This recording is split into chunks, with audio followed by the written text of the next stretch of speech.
Shalom saudara-saudara. Kita kembali dalam program Rema, Renungan Malam. Saya percaya dalam anugerah Tuhan yang besar selalu memelihara, menyertai, melindungi kita bagaikan perisai. Nah, kali ini kita akan bersama-sama untuk merenungkan firman Tuhan di dalam Matius pasal yang ke-8. Itu kisah mengenai Yesus menyembuhkan orang yang sakit. Yang pertama di sini adalah orang yang sakit kusta.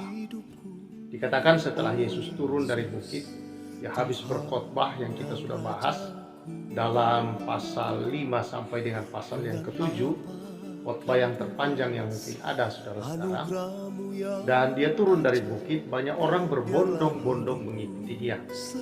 Maka datanglah seorang yang sakit kusta kepadanya, lalu sujud menyembah dia dan berkata, "Tuhan, jika Tuhan mau, Tuhan dapat mentahirkan aku."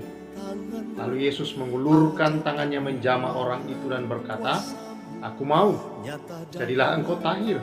Seketika itu juga tahirlah orang itu daripada kustanya. Saudara-saudara yang saya kasihi, keluarga besar Rema di dalam Tuhan Yesus Kristus. Kalau kita membaca kisah ini saudara-saudara, orang kusta adalah orang yang tidak boleh justru menemui orang yang sehat. Orang kusta memiliki wilayah tersendiri yang tidak boleh bercampur dengan orang-orang yang sehat. Dan mereka adalah orang-orang yang tersingkir, tidak boleh sembarangan menjamah sesuatu dan tidak boleh dia dijamah oleh seseorang. Oleh karena apa? Ketika seseorang menjamah dia, maka orang yang sehat yang menjamah dia pasti akan terkena kustanya. Nah, saudara yang saya kasihi di dalam Tuhan Yesus Kristus, itu adalah hukum yang ada di dalam perjanjian lama, bahwa orang yang najis akan menulari orang yang tadinya tidak najis, saudara-saudara.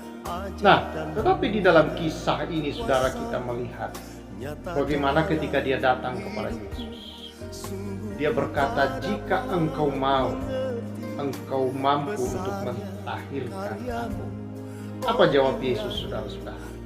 Yesus berkata bahwa aku mau. Lalu ini hal yang tidak boleh dilakukan justru dikerjakan Yesus di depan orang banyak.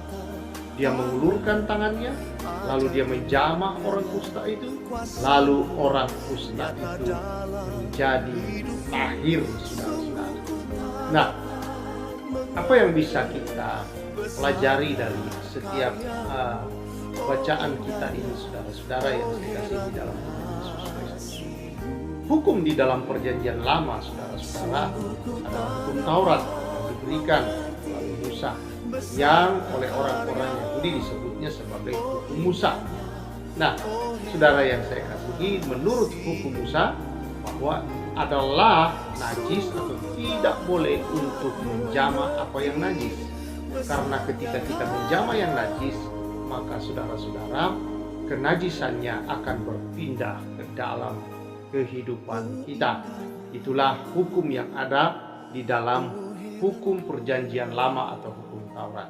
Tetapi saudara, ketika Yesus datang, maka Yesus menunjukkan saudara-saudara akan satu hukum yang baru, hukum yang sesungguhnya, yang adalah datang dari Tuhan, yaitu hukum kasih, saudara. Nah, Tuhan Yesus sedang menunjukkan kepada mereka bahwa dia diutus adalah untuk dialah Mesias yang diutus itu untuk menyatakan kasih Allah di tengah-tengah mereka. Dengan jalan bagaimana? Dia menjamah orang kusta itu. Dan orang kusta itu bukannya menulari Yesus, tetapi Yesus membuat orang kusta itu menjadi sehat. Jadi biasanya yang sakit menulari yang sehat, ini tidak. Yang sehat membuat yang sakit menjadi sehat. Nah, saudara yang saya kasihi di dalam Tuhan Yesus Kristus, apa yang ingin dinyatakan Tuhan di sini, saudara? Bahwa dia datang untuk mengubah semua yang tidak baik menjadi baik. Kehadirannya adalah menjadikan segala sesuatunya menjadi lebih baik. Dikatakan di dalam pasal yang ke-8, saudara-saudara, yang bacaan kita ini dalam ayat yang ke-17, hal itu terjadi supaya genaplah firman yang disampaikan oleh Nabi Yesaya. Dialah yang memikul kelemahan kita dan menanggung penyakit kita. Puji Tuhan, bahwa itulah kasih, saudara. Oleh karena jamahan itu yang dibutuhkan sebenarnya oleh orang kusta ini. Sekian lama dia sakit, saudara-saudara, dan tidak pernah ada orang menjamah dia. Tetapi saudara-saudara, yang ada adalah dia disingkirkan, dia dijauhkan dari tengah-tengah orang banyak. Tentunya itu menjadi sebuah hal yang sangat menyakitkan dalam hidupnya. Belum lagi penyakit yang dideritanya, ditambah dengan apa yang dilakukan orang terhadap dia, maka jiwanya pun, saudara-saudara, dalam keadaan yang tidak baik-baik saja. Tetapi Yesus datang dan dia menjamahkan. Sebenarnya bukan masalah kesembuhannya, saudara-saudara, tetapi ada yang lebih daripada itu. Yang dibutuhkan orang ini adalah sentuhan kasih. Tuhan menjamah dia, Tuhan memegang dia, dan saya yakin bahwa itulah yang menyembuhkan dia. Kasih yang Tuhan tunjukkan itu menyembuhkan orang kusta itu, saudara. Nah, untuk itulah Yesus hadir dalam hidup kita, saudara. Karena dia tahu manusia memerlukan kasih. Manusia mencari kasih. Manusia, saudara-saudara, merasa tidak dikasihi. Manusia selalu berusaha untuk membuat dirinya diperhatikan dan dikasihi orang lain.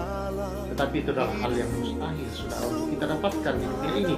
Karena semua orang telah kehilangan kemuliaan itu, saudara.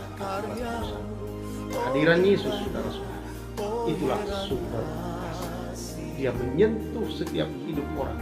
Dia menyentuh setiap hati. Dan ketika dia menyentuh hidup kita, semua bisa diubah. Saudara-saudara yang saya kasihi di dalam Tuhan Yesus, tidak ada yang bisa mengubah kehidupan kita selain kasih daripada Yesus. Dialah yang memikul segala kelemahan-kelemahan kita, saudara. Dia juga yang telah menanggung segala derita penyakit kita. Dan oleh bilur-bilurnya kita sudah disembuhkan. Jadi saudara yang saya kasihi di dalam Tuhan Yesus Kristus, bukan sekedar saudara-saudara Tuhan mau memberikan saudara pekerjaan, bukan sekedar Tuhan mau memberikan saudara berkat-berkat dalam kehidupan, bukan hanya sekedar Tuhan mau memberikan kesembuhan bagi kehidupan saudara, kesembuhan dalam bidang apapun yang kau perlukan di hidupmu yang sedang tidak sehat, saudara-saudara. Tuhan bukan sekedar mau beri kesembuhan, tapi lebih dari itu, Dia ingin engkau mengalami kasih yang sesungguhnya dalam hidup ini, saudara. Dan hanya ada di dalam Yesus kasih yang sejati. Kalau engkau datang padanya, engkau menyembah, engkau hidup menerima Dia, engkau sedang menerima kasih dalam hidupmu. Kalau engkau menerima Kristus dalam hidupmu, percaya saudara-saudara, maka engkau sedang memiliki kasih yang sejati. Dan hanya karena kita memiliki kasih yang sejatilah kita bisa mengasihi orang-orang lain di sekeliling kita. Adalah hal yang tidak mungkin mengasihi orang lain dengan benar, dengan tulus, dengan saudara tanpa pamrih, kalau kita tidak mengalami kasih yang sejati di dalam Yesus Kristus Tuhan kita. Hanya di dalam Yesuslah, saudara, ada kasih yang sejati. Karena itu, kalau selama ini saudara mencari dengan berbagai macam cara di dalam dunia untuk supaya saudara merasa diperhatikan, dikasihi, dan termasuk saudara-saudara ada banyak wanita mencari kasih itu kepada suaminya. Dan bahkan tidak sedikit juga para suami, dia menikah adalah untuk mencari kasih kepada istrinya. Itu adalah hal yang tidak akan pernah terjadi kalau tidak mengalami kasih Yesus yang sesungguhnya. Setelah kasih Yesus yang kau alami, maka engkau tidak butuh kasih dari siapapun. Yang kau perlu lakukan ketika engkau mengalami kasih Yesus adalah mengasihi orang-orang yang lain. Saudara-saudara yang saya kasihi di dalam Tuhan Yesus, hentikan pencarianmu akan kasih, melalui berbagai hal yang kau cari di dunia ini hanya untuk supaya engkau lebih dipuji orang, lebih diterima, lebih dikasihi orang. Saudara, itu bukan kasih yang sejati, tetapi mengalami Kristus, mengalami hubungan yang erat dengan Kristus, saudara, akan membuat kasih Allah mengalir dari hidup kita dan mendapatkan respon yang baik dari seluruh kehidupan kita, saudara-saudara. Dan biarlah kita hidup sebagai orang-orang yang telah mengalami kasih Allah. Kalau saudara belum menerima, belum mengalami kasih ini, hari ini saudara-saudara, tahan dulu dan datang kepada Yesus. Dan biar malam ini kita merefleksi diri kita, saudara-saudara. Coba merenung di hadirat bahwa saudara, apa yang saudara cari ketika saudara bekerja, ketika saudara mencari uang, ketika saudara melakukan banyak hal, ketika saudara bergaul, ketika saudara berpacaran, ketika saudara menikah, bangun rumah tangga dan punya anak, apa yang saudara sedang cari sebenarnya? Sebenarnya yang saudara butuhkan adalah kasih Kristus. Kau tidak bisa melakukan semua dengan benar, baik, dan tidak akan memuaskan hidupmu kalau engkau tidak dipuaskan oleh kasih Kristus. Karena itu malam ini, saudara-saudara, mari kita bersyukur bahwa Kristus yang naik di kayu salib menggantikan kita, saudara-saudara, adalah supaya dosa dikeluarkan dan kasih mengalir kembali dalam seluruh kehidupan kita. Puji nama Tuhan. Mari kita bersyukur kiranya kasih karunia daripada Bapa di surga di dalam Yesus Kristus itu melimpah atas hidup saudara-saudara. Dan biar saat ini saudara membuka hatimu, biar engkau alami kasih Tuhan dalam hidupmu. Engkau alami, saudara-saudara, anugerah Tuhan yang besar, bahwa bukan sekedar Dia mau memberikan apa yang saudara perlukan di hidupmu, tapi lebih dari itu, yang paling engkau perlukan, Dia mau engkau alami adalah kasih Allah. Ketika Dia menyerahkan dirinya di atas kayu salib menggantikan engkau, saudara-saudara, Dia sedang mencurahkan kasih-Nya kepadamu dan mengambil segala hal-hal yang kau rasa selama ini bahwa engkau tertindas, tidak diperhatikan, tidak dikasihi. Dia telah mengambil itu semua sampai Bapa di surga memalingkan wajah-Nya daripada Yesus, karena Dia menanggung semua apa yang kita derita itu, supaya kita tidak menderita lagi dalam hal itu, tapi Dia mencurahkan kasih dalam seluruh hidup. Di dalam nama Tuhan Yesus Kristus, terima kasih, anugerah Tuhan besar mengalir melimpah senantiasa. Haleluya, berkat-Mu atas umat. Amin.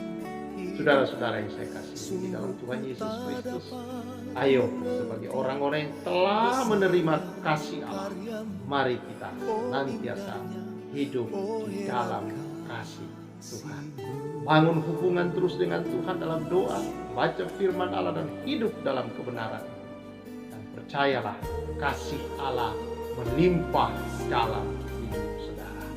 Tuhan memberkati. Salam restorasi.